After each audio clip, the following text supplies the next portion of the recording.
Welcome back to We Play Games. I'm Walker, and here we are inside Vicky 3 Academy about to discuss our top 5 early game technologies. So what I mean by an early game technology is something in the level 1 or level 2 that I think that most countries, if not all countries, should try to have researched by 1850 at the outside. Sometimes you can't get all of them depending on how far back your technology starts. So France starts with a good number of these technologies we're about to discuss, whereas Zulu starts with none of them. And so which of these early game technologies you're going to prioritize are really going to depend on what nation you're playing as. But I think everybody should keep these techs in mind. In 5th, we have intensive agriculture.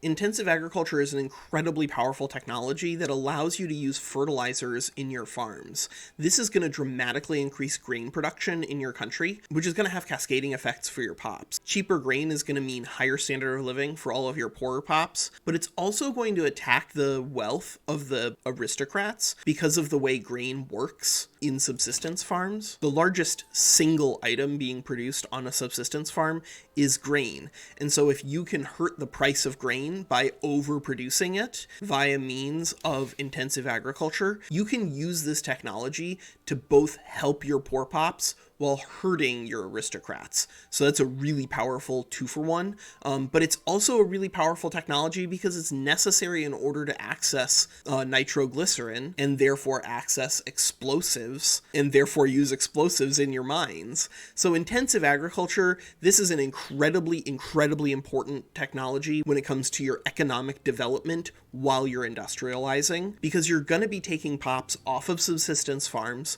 which is going to naturally increase the price of grain, so you need to do something to fix that. You can build more farms if you want, but the much better, cleaner way to do it, build chemical plants and give your farms fertilizers. In 4th, we have Napoleonic Warfare. Napoleonic Warfare does exactly one thing, but it does one thing really well. It gives you access to mobile artillery, which is a masterpiece of devastation. Plus 15 offense, plus 15 defense, plus 15% morale damage, 10% kill rate, 10% provinces captured. Mobile artillery gives your units more base stats than irregular infantry have on their own. So if you're aiming to do some big time fighting in the early game, then at a minimum, you need a combination of line infantry and mobile artillery. With those two, you should be able to smash just about anyone that you come across who doesn't have guns, no matter what numbers you're coming up against. So if you're trying to take the fight to Qing, for instance,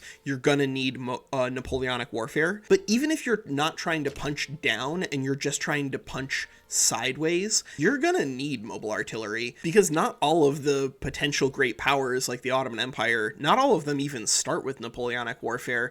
So if you don't have this, you need to get it fast. Generally speaking, as the Ottoman Empire, for instance, I recommend going straight line infantry into Napoleonic Warfare.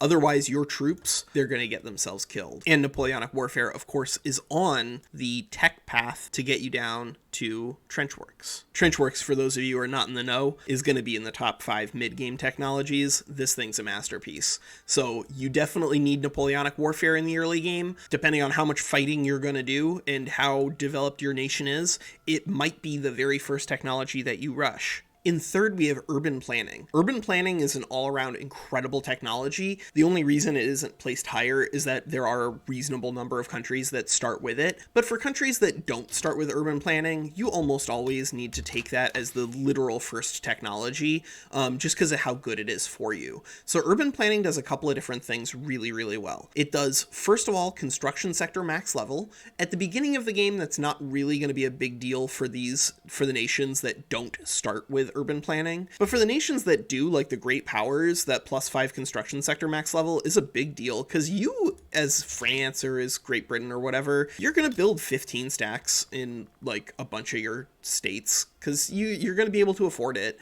And that's a big deal, because that's going to give you an enormous state construction efficiency bonus, and therefore you're going to be able to build things way faster using urban planning. But the passives off of urban planning don't stop being useful there. For large population countries like Sikh Empire, for instance, +10 maximum infrastructure from population represents a level 5 5 building, like a level 5 textile mill, that you can support in a state without having to build any more infrastructure there, without compromising on market access. So that's a really big deal. Fortunately, the utility of urban planning isn't just in the passives, it's actually mostly in these production methods down here.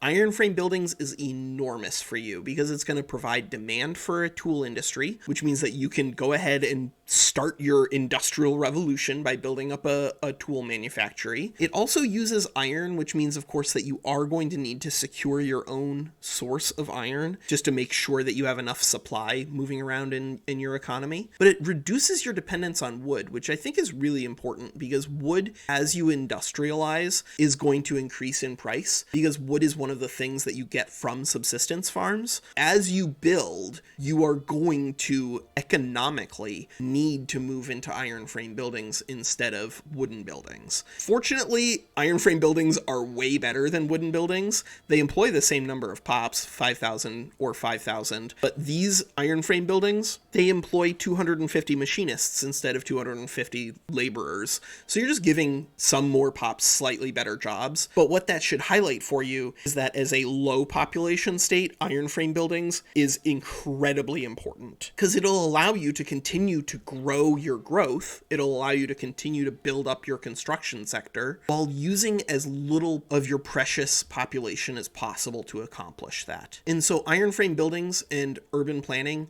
absolutely critical both for a large population country as well as a low population country. It also gives you market squares, which is similarly helpful because services are another one of those goods produced on subsistence farms. Then you want to go ahead and use market squares to reduce the cost of services. It also increases demand for glass, which is useful in the same way that iron frame buildings increasing demand for tools is, because it just lets you support an industry. It lets you support a glassworks locally. If you have to rely upon your pops buying your glass in order to make ends meet in a glassworks, you're playing a dangerous game. But if you have an industrial demand for the good, then the industry becomes a lot easier to support long term. So urban planning, this is an incredible technology. Most countries fortunately start with it, but if you don't, you probably need to research it first. I want to do our honorable mention here, percussion cap. There's not a whole lot that I needed to say about percussion cap that I haven't said elsewhere, but this gives you munition plants. Ammunition is absolutely critical to any sort of mid-game combat. General staff with skirmish infantry starts that transformation, but it's not the only one. Trench infantry use ammunition. Ironclads use ammunition. You basically can't conduct any sort of mid or late game warfare without percussion cap. That said, this is the top 5 early game technologies, and so I think percussion cap deserves honorable mention. You should make sure that you pick this up at some point, but it's not as critical as these other technologies. All right, our number 2 early game technology here for Victoria 3 is egalitarianism. Egalitarianism is phenomenal for a couple of reasons. It gives you access to proportional taxation, which for almost every country is going to be pure upside, both because it's usually going to give you an increase in change in revenue, but also because it's going to shift the burden of taxes around in a way that's going to dramatically increase the standard of living in your country, because it's going to make it so that the upper strata, wealthier ownership pops have to pay a dividends tax rate, but it also removes any sort of per capita taxation that's occurring in either land-based or per capita taxation. Whether or not proportional taxation is going to help your overall budget kind of depends on how industrialized you are, but it is always going to help your pops simply because of the way taxation occurs in the game. But of course, that's not the main thing that people research egalitarianism for. They research it for multiculturalism. Right now in game, multiculturalism remains kind of the most powerful law in the game. It depends on what your goal is, but generally speaking, multiculturalism, with its ability to not discriminate against pops based off of culture, it means that you're going to get way more migration. You'll get enormous waves of mass migration with virtually any country once you get multiculturalism on the books, which is going to enormously increase the number of pops that you have to work with and therefore keep your construction sectors moving. And so if you don't go into multiculturalism, you need to have a very, very specific plan to ensure that you get pops, because otherwise your economy is probably going to explode. Egalitarianism is also generally useful whenever democracies are good. In patch 1.1.2, democracies kind of don't work right now because of the way legitimacy and parties work, but I think that's a bug and I think they'll fix it. And so generally speaking, if you're going to have not just a little bit of democracy in your country, but a lot of democracy in your country, you're going to want to pick up egalitarianism for universal suffrage and radical party as well, because these are going to give you an enormous amount of legitimacy from your votes. And so if you want to have not just a liberal country, but a radical country, you need to take egalitarianism, because this is going to give a voice to the radical people in your country. Egalitarianism is also incredibly powerful because the number of technologies that use it as a prerequisite. And so if you want to do any sort of liberalization in your country, which generally speaking you will want to because it's generally speaking going to be stronger, you're going to need egalitarianism. Which of course brings us to number 1, the most important early game technology. This is true for basically everybody. Railways is the best. Railway is the only way. Because Railway does everything you need. It does infinite infrastructure in case you have a colossal amount of population and you need to put them all to work because you're playing as China, or by providing automation and therefore helping you out if you don't have a colossal amount of population and you're playing as anybody who isn't China. This is the technology. This is the all for one. You don't need anything else really other than like construction sectors and blank spaces that say industry if you have railway, because this thing is going to blow the doors off of your urban centers. You can build enormous factories when you have railways. Without railways, then you have serious problems with infrastructure. Remember that most urban buildings use 2 infrastructure. Some of them even use 3, whereas your agricultural buildings, they only use 1. And so if you want to build up either a particularly large industrial sector in your country, or for that matter, just a particularly large resource extraction sector in your country, you are gonna need railways. And I think that if you start with most of the other technologies on this list other than railways,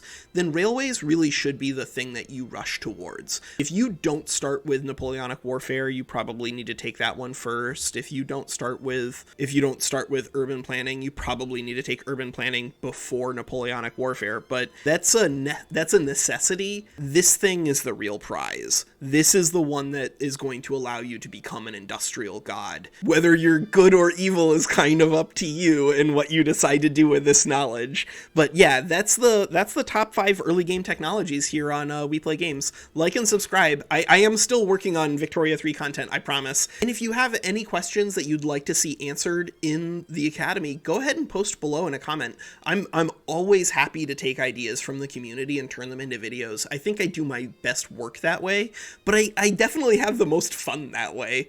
All right, that's Walker. Take care.